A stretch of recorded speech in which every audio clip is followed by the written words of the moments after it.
कल मैंने आपको नॉर्मल फॉर्म करा दी थी बेटा। नॉर्मल फॉर्म इज कंप्लीटेड और नॉट?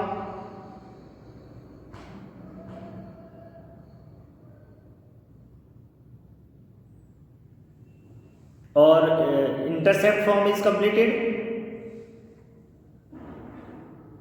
चलो हाँ, ये तो ठीक है। एक्सरसाइज नंबर क्वेश्चन नंबर 5 से कराना है। ये बताओ इंटरसेप्ट फॉर्म हो गई थी? चलिए ठीक है, पहले नॉर्मल फॉर्म प्रूव कर लेते हैं। It is very important. Normal form,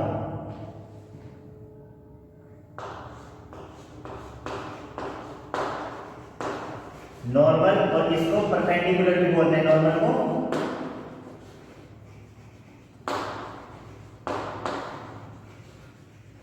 normal form और परपेंडिकुलर फॉर्म, ठीक है ना? नॉर्मल फॉर्म और परपेंडिकुलर फॉर्म। अब इसको किस तरह करते हैं बहुत ध्यान से देखेंगे हम लोग, ठीक है ना? ये फॉर्म कौन सी है? It is very important. इसको लिखा देता हूं पहले। फॉर्म क्या है? x cos alpha plus y sin alpha equal to p। ये है हमारी नॉर्मल फॉर्म। अब ये नॉर्मल फॉर्म आई कहां से, किस तरह हम इसको प्रूव कर सकते हैं, ये मैं आपको सिखाऊंगा, ठीक है ना? Normal form x cos alpha plus y sin alpha equal to p, where p is the perpendicular distance of that line from origin. Origin से जिस लाइन की हम इक्वेशन फाइंड कर रहे हैं वो उसकी परपेंडिकुलर डिस्टेंस है ओरिजिन से। देखिए कैसे।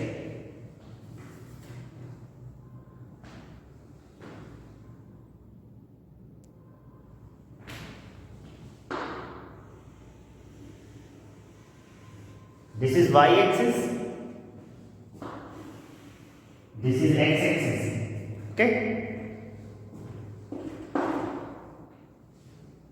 थोड़ा इधर बना दो।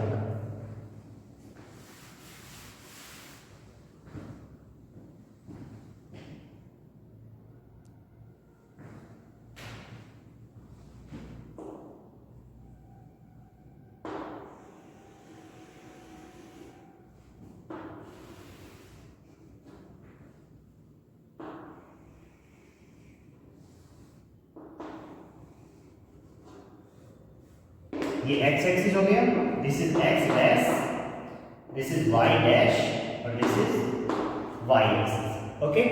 अब यहां से बहुत डायग्राम बहुत अच्छे से ध्यान से देखना बेटा। आप लोग डायग्राम बहुत ध्यान से देखेंगे। अब यहां से ये लाइन गई जिसकी मुझे इक्वेशन निकालनी है, ठीक है ना? Suppose this line is A B. इस लाइन को मैंने क्या मान लिया? A B line. What is the name of this line? A, और दिस पॉइंट इज बी, और इस लाइन का नाम क्या है? A B line. इसकी मुझे इक्वेशन फाइंड करनी है, मतलब ये प्रूव करके लिखना है, राइट? अब यहां से दिस इज ओरिजिन 0 0, ये ओरिजिन हो गया 0 0। यहां से मैंने इसकी ये परपेंडिकुलर बनाया, ओके? ये परपेंडिकुलर बना दिया। दिस इज P, इस परपेंडिकुलर को क्या बोलेंगे? P। इस परपेंडिकुलर को मैंने क्या बोला? P। इसकी लेंथ P है, ठीक है?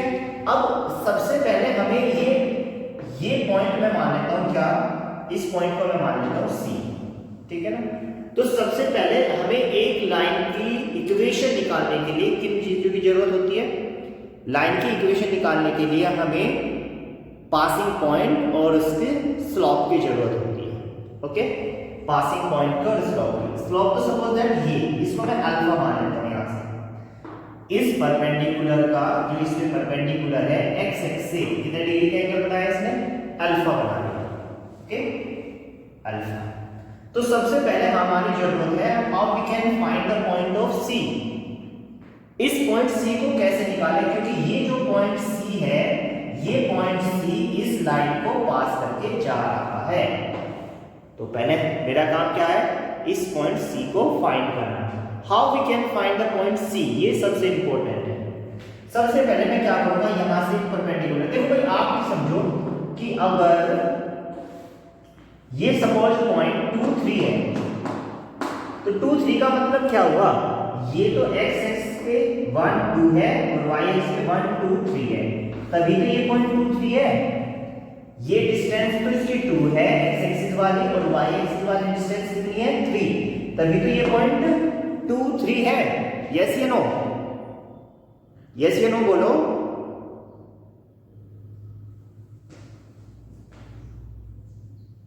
Yes, okay. इसी तरह मुझे अगर ये पॉइंट सी निकालना है तो सबसे पहले मैं देखूंगा यहां से इसको परपेंडिकुलर डालूंगा ऐसे। दिस इज अ परपेंडिकुलर, ये मैंने परपेंडिकुलर डाला और फिर मैं देखूंगा कि इस पॉइंट को मैं डी मान लेता हूं तो, और ये पॉइंट ओ है तो ओ डी मुझे चाहिए और फिर उसके बाद मुझे सी डी चाहिए, तभी तो इस पॉइंट का पता लगेगा। भाई मुझे OD की वैल्यू चाहिएगी और CD की वैल्यू चाहिएगी, तभी तो ये पॉइंट आएगा। क्लियर है? तो सबसे पहले OD निकालने के लिए मुझे क्या करना पड़ेगा, in triangle ODC, in triangle ODC, ODC क्या यूज करूं? अगर मुझे ये चाहिए तो cos यूज करना पड़ेगा, cos alpha equal to cos alpha base upon hypotenuse, base upon hypotenuse means OD upon what is the value of hypotenuse is P, तो what is the value of OD, OD की value आ जाएगी P cos alpha, what is the value of OD P cos alpha. ठीक है, उसके बाद मुझे क्या चाहिएगा,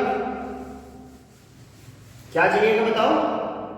उसके मुझे चाहिए CD और CD के लिए मैं क्या यूज करूंगा, ट्राइंगल में sin alpha, sin alpha is equal to क्या आ जाएगा CD upon P, CD upon P आ जाएगा ना, क्योंकि perpendicular upon hypotenuse, perpendicular upon hypotenuse. तो what is the value of CD, CD की वैल्यू आ जाएगी P sin अल्फा। ठीक है, तो मेरे पास दो पॉइंट आ गए, C के कोऑर्डिनेट कितने आ जाएंगे, C के कोऑर्डिनेट मैं यहां पे लिख रहा हूं P cos alpha and P sin alpha, these are the coordinate of point, these are the coordinate of point C। यहां तक समझ आया या नहीं, पहले तो ये बताइए आप मुझे, यहां तक कोई प्रॉब्लम है?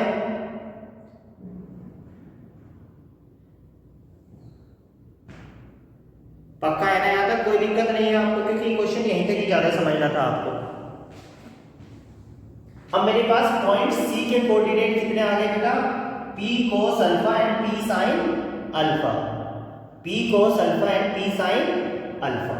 अब मुझे क्या करना है, अब मुझे जरूरत है किसकी, अब मुझे जरूरत है इसकी स्लोप की। और ध्यान से देखो, जो ये लाइन है ना, ये OC लाइन है, जो ये OC लाइन है वो इस AB लाइन पे परपेंडिकुलर है या नहीं? This OC is perpendicular on AB, we know, यहां पे लिख रहा हूं मैं, we know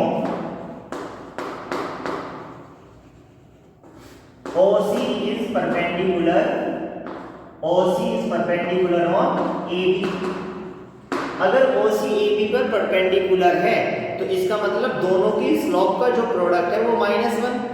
suppose that OC की स्लोप मैं m1 मान लेता हूं और इसकी स्लोप मैं m2 मान लेता हूं, तो इसकी प्रोडक्ट कितना आ जाएगा, is that clear? Now how we can find the value of slope AOC? OC ने x एक्सिस के साथ कितने डिग्री का एंगल बनाया, अल्फा, तो कितना हो जाएगा, slope of OC means m1 equal to हो जाएगा tan अल्फा। यहां तक कोई प्रॉब्लम नहीं है, tan अल्फा हो गई वैल्यू। ठीक है, नाउ अब हमें क्या करना है, AB, स्लोप ऑफ AB चाहिए ना, तो क्या करना है, वो मैंने m2 मान रखा था, तो m1 into m2 equal to -1 से m1 की value tan alpha into m2 equal to -1, तो m2 की वैल्यू आ जाएगी -1 अपॉन tan अल्फा। इसको मैं लिख सकता है m2 equal to -cot alpha. Okay, m2 की वैल्यू कितनी आ गई, -cot अल्फा। तो we can write m2 is slope of AB, मतलब m2, इसको हम लिख सकते हैं -cos alpha upon sin alpha. क्या लिख सकते हैं इसको, minus cos alpha upon sine alpha. Is that clear? यहां तक कोई डाउट आप लोगों को? ठीक है ना। अब हमारे पास यहां तक कोई डाउट है तो बताइए बेटा। अब हमारे पास पासिंग पॉइंट भी है ए बी के और ए बी की स्लोप भी है। जब हमारे पास पासिंग पॉइंट और स्लोप दोनों हैं तो अब हमें तो फॉर्मूला लगाना है, equation passing through two points. पहले इसको नोट कर लीजिए, उसके बाद मैं इसको रफ करके तब कर लगाऊंगा फॉर्मूला। नोट करिए बेटा।